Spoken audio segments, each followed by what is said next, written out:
Hello friends, this is Mexican Spec. I'd like to introduce you to this 1999 Dodge Ramcharger.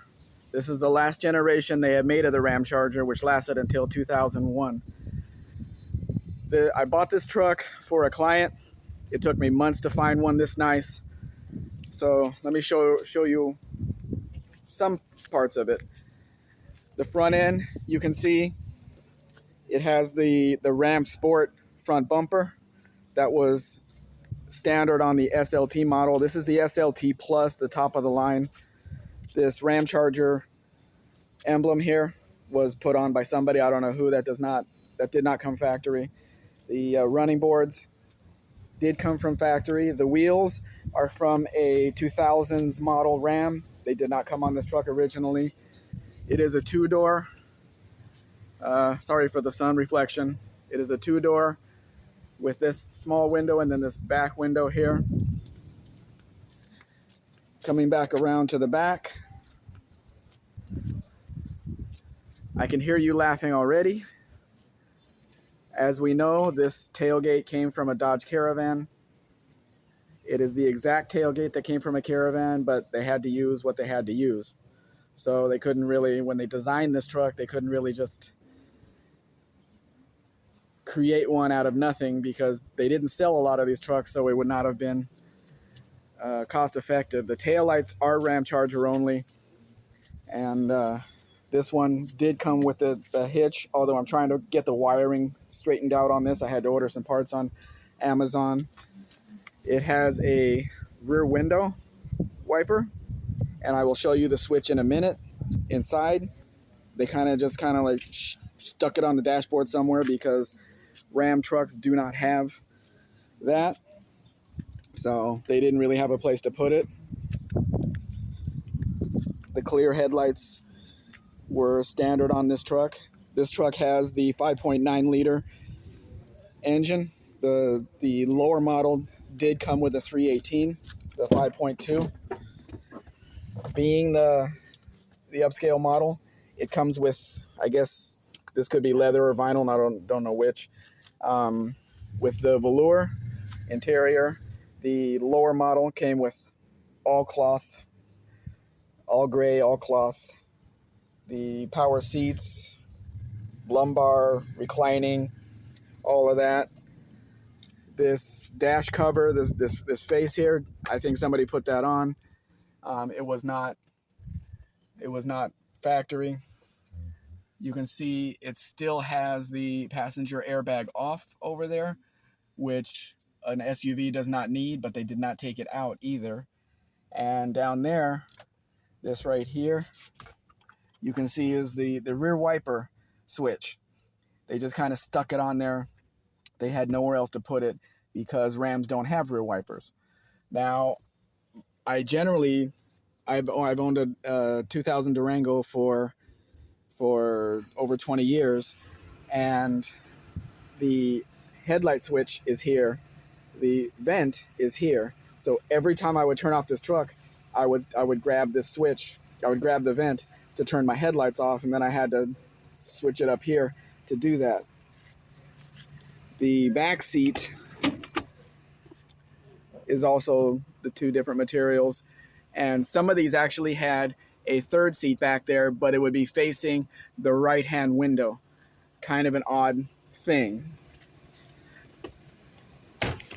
Oh, put the seat back, go back.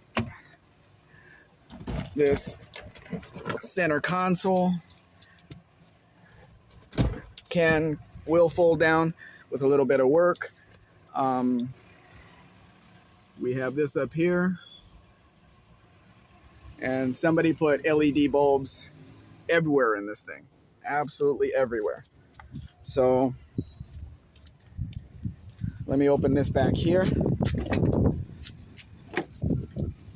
There's no electric anything, no buttons, but the shocks work, it stays up, which is great. So I went up to the state of Nuevo León to pick up this truck, which is very far away from where I live. Took lots of planes to get there. That wasn't my first destination, though. I actually went to the state of Chihuahua, the city of Chihuahua, to buy a gray one up there.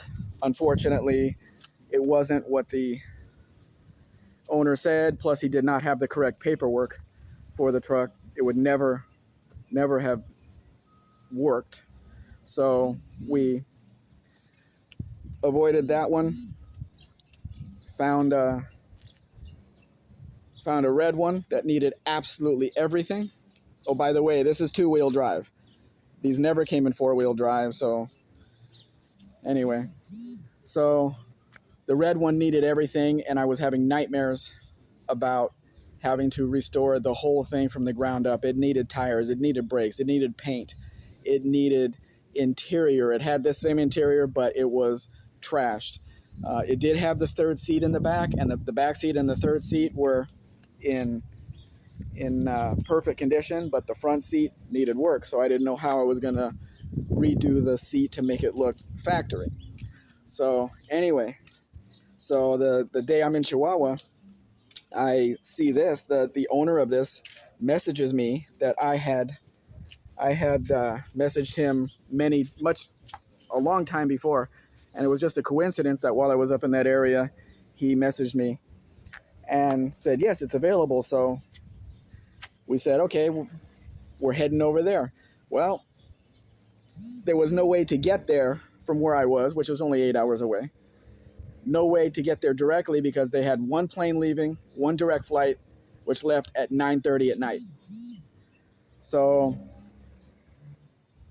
I had to spend the whole day in Chihuahua doing whatever. I was actually looking for Volkswagen Beetles at the time for another client, but I couldn't find a decent one up there. So took off to Monterey and made the deal on this. It was pouring rain. You're not supposed to buy a used car in the pouring rain, but it worked out. Paint is really nice. This has been painted, and it is metallic. I don't think it came metallic from the factory, but somebody did a really nice job painting this. And so we're driving all over the place because we had to have the paperwork checked out. We had to have the truck checked out, which is something you just have to do in Mexico. You cannot trust anything. And so we're driving around in the owner's tiny little car, and this man is not what you would call small. So since it was raining, he was driving around with his headlights on, and we go to a mall where a license office is supposed to be so we could check out the paperwork on the truck. And he parks it, and about halfway through, we're about halfway to the door of the mall. He asked, did I turn the headlights off? I said, I really don't know. I didn't really pay any attention to it.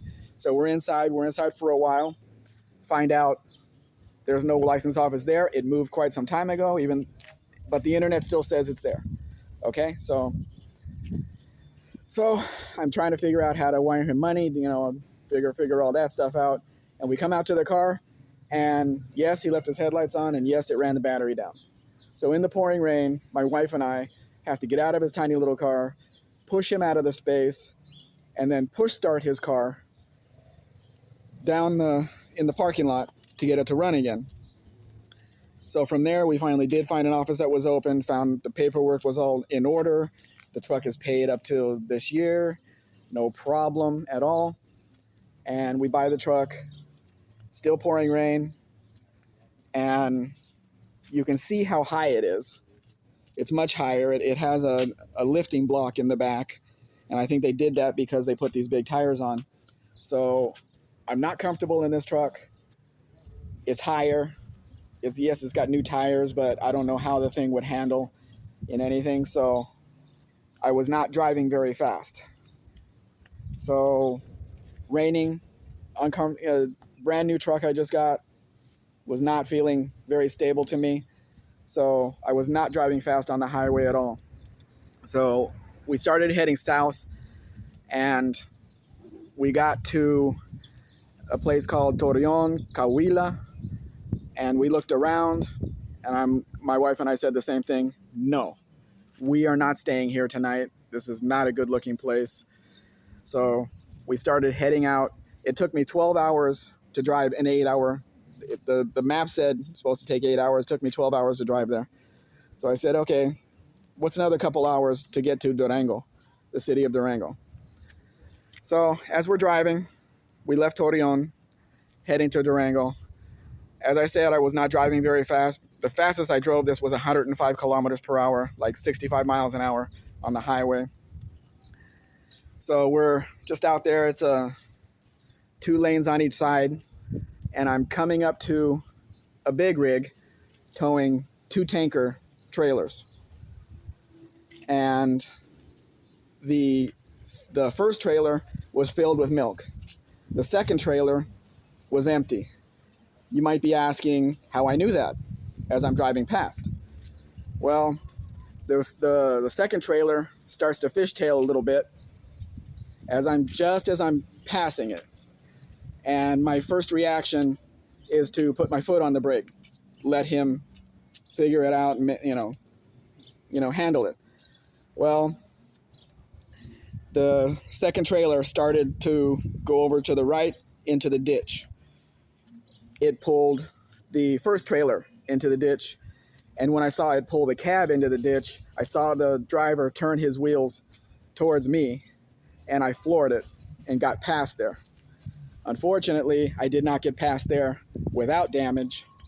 Something hit the side of the truck. I don't know what it was, and you could see a little bit of damage right here that bent the running board a little bit. We can have that pounded out, so it's no big deal, but we were really lucky that it did not hit a wheel, because it came at us hard, and it sounded like an explosion when it hit the truck. If it would have hit one of the wheels, we would have went spinning around too. So I did get the truck stopped, my truck stopped up the road a bit, backed up to not really close, because who knows what was going to happen with the truck. And there was already a Nissan Versa parked there behind me, and the driver of that was out. The driver of the overturned truck was also out, and he was walking around and talking, so it seemed that he was okay. My wife had called 911. Yes, we have 911 here as well. She called 911, but didn't really know where we were. They pinged her phone, but didn't know the exact location. We didn't know the exact location, the exact mile marker. And I took a few pictures of the truck, which we'll try to put in right here. And it was really dark, so it was hard to see anything.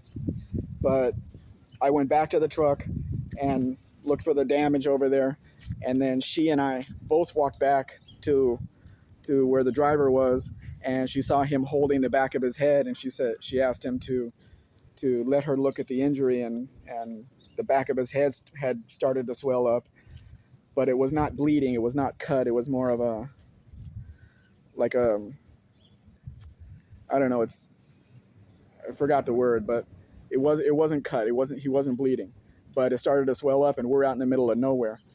And so she went back, we walked back to the truck, and 911 called her back to find out more information, and she told them what happened with the driver, that they need to send somebody right away, because if that keeps swelling, it could be life-threatening. And I told her that it's really late, and we need to go, because the police are going to close this whole highway down on both sides to get this thing cleaned up. So we had to go. 911 has our information, so if they needed anything, they could call us. So we took off and got to the hotel and slept for the night.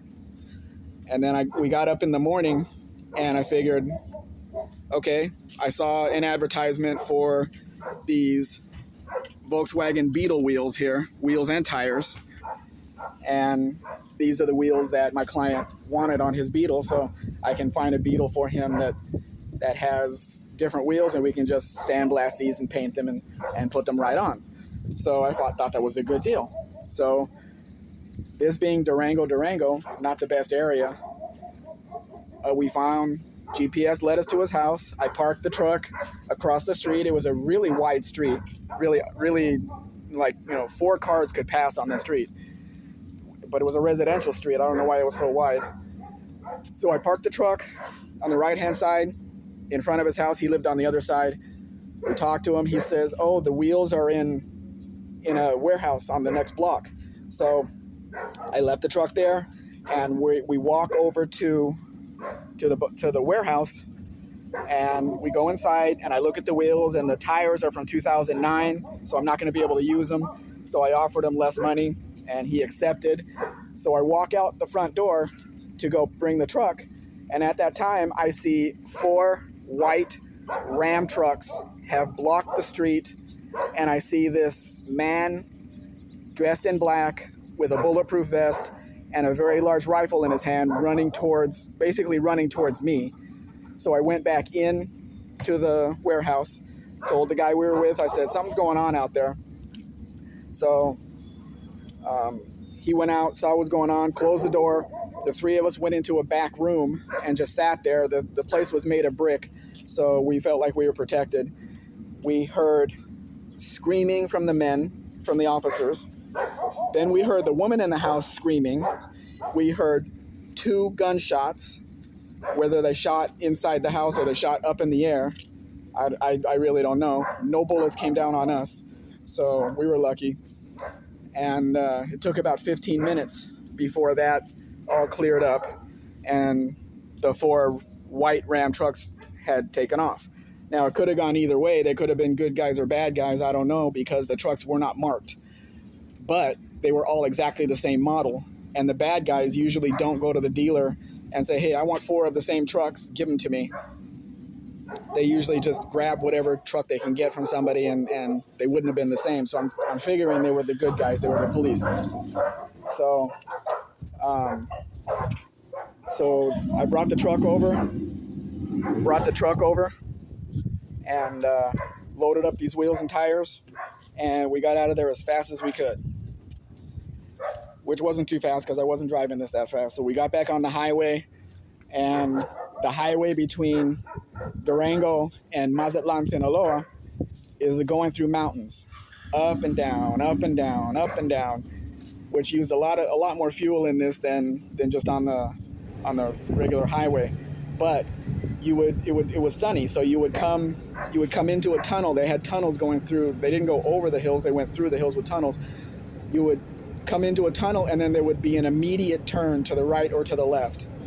So you're coming from really bright sun and then into a dark tunnel. So it's kind of difficult to see anything, so I was even driving slower. And I had this line of cars behind me that they could pass if they want, but they didn't. They stayed right behind me. I guess I was the guinea pig, so I could see everything. And that took a long time to get through. So we're coming into Sinaloa, and as we're coming in before Mazatlan, there's this operation on the highway, stopping all the vehicles, checking all the vehicles.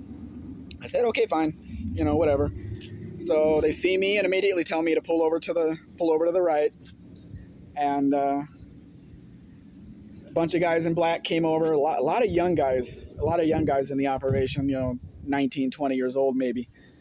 And so I got out of the truck, my wife got out of the truck.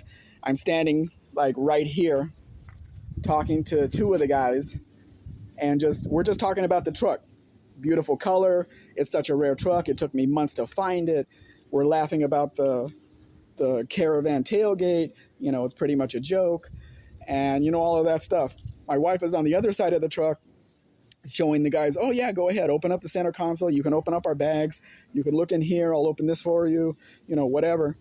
And they opened the hood. They looked at the engine. They checked everything. They wanted to look inside the door panels and the little, they were basically, they knew we came down from the north because of my license plates. They knew we were going to Sinaloa, and the vehicles coming down from the north, coming around into Sinaloa, usually have money or guns.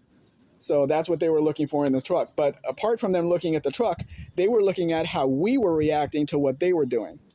And I was just over here joking with 2 of them about, how funny it is that they used the Caravan tailgate. And my wife was over here helping them open up everything that they wanted to open up, and look through and everything. So we didn't care what they looked like. Everything's clean in this truck. So at that point, the boss comes over and he tells me to take everything out of my pockets. I took everything out of my pockets, put it on the front seat. And he says, so where are you going? I said, I'm going to Sinaloa. I'm going to Los Mochis. And he says, I said, it's very calm there. He says, no, it's not calm there. They're kidnapping women and children there. And they're doing this and they're doing that. And I said, I've lived there for a long time and I have not heard anything about that. And I would hear something about it, because if that was actually happening here, the women would be protesting. The women would be everybody would know it was going on here. It would not be a secret. So I don't know. I don't live in that guy's world where everybody is part of the cartel. I live in this world where 99.5% of the people are not. So, when he saw everything in my pocket, he says, okay, you can go. We waved to everybody and we took off. So those were the 3 stories that happened out on the highway with this truck. And still, I never went over 105 with this thing. Well, I did once because I had to pass a truck that looked a little shady. That, after the one that turned over next to me, I was not going to stay next to any truck, no matter what. I needed to get past, so I think I got up to 120, which is 70 miles an hour, a little over 70 miles an hour. But I brought it right back down to, oh, by the way, this truck has 285,000 kilometers on it.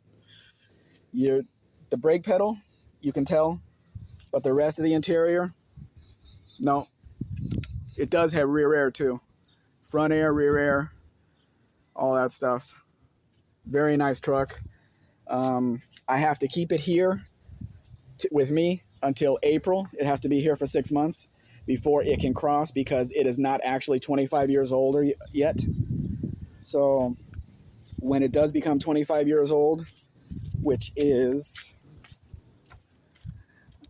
April 6th of 1999, so that would be April 6th of 2024, then I will deliver it to my customer. In the meantime, it is going to be going into the backyard. I bought a big car cover for it, and we're still doing little repairs on it. Like the switches here don't work, only this works. The up and down doesn't work, only forward and back. So, and little things like this, I don't know if this is RAM or, I don't know if that's even replaceable. We ordered some parts on Amazon, and basically it's just a beautiful truck, and it gets a lot of attention wherever I go. And I really like sitting higher than all the little cars. That's really what I like. But if you have any interest in any of the cars that I publish on YouTube or on Instagram, I go out to get them, I bring them back, and I can deliver them. My shipper that I work with has been out of pocket for quite some time. He has not been in contact with me, so I'm not able to ship the vehicles to you. You would have to come to the Nogales, Arizona crossing, and I can deliver the car. Hey, pup. Hey, puppy. I don't know his name. He belongs to the neighbor, which the gate is closed right now. So you would have to come cross into Mexico, and then you would be able to cross it with the documents that I give you. The truck would be clean, and the vehicle would be clean and everything. So if you want one, whether it be a Volkswagen Combi or Beetle or whatever, just let me know, and I will be able to get it for you. So I think this is where I'm going to say, if you want to see more of this truck, because I'm going to be doing more work on it, please subscribe, leave a like, share it, because we need to get more of these Ramchargers into the U.S. We really do. There's other ones that I have found. One was made in December, so it could be crossed in December. Another one I found was in February, but that's the red one that needs a complete restoration, which might be okay. If you want to spend the time, and I can do the work here, obviously much cheaper than anywhere else. like I just had the air conditioning charged on this. I took it to the air conditioning shop because it was only blowing on the floor, and the bushing on the arm on the blend door had broken apart, so they fixed that. And I left, and it wasn't blowing cold enough, so I went back, and they charged it. It wasn't fully charged because it's a front and rear air system, so it needs a lot more Freon. So they charged me about $18 US to recharge the air conditioning system. I seriously doubt you can get that price in the US, but that's how we do things here. The government didn't stick their nose into that stuff yet, so they didn't have to charge all that extra stuff. So just let me know if you want one of these, and I can get it for you. There's different colors, and there's different levels of. This is the SLT. There's an SLT, and then there's an SLT Plus. This one is actually the Plus, and but the base model has very simple wheels and just a gray interior, which means that you can customize it any way you want to. You can put nice interior, you can redo the interior, make it nice. You can put options on it. It's all Ram truck stuff in the front. The back is a back seat and your cargo area. So, that's the only thing that's different. But the front and the engine and everything is all Ram. And there's plenty of them over there. You can put the 4-wheel drive system under one of these from a Ram truck and have the only 4-wheel drive Ramcharger around. So just let me know, send me a message, and we'll get working on it. Bye.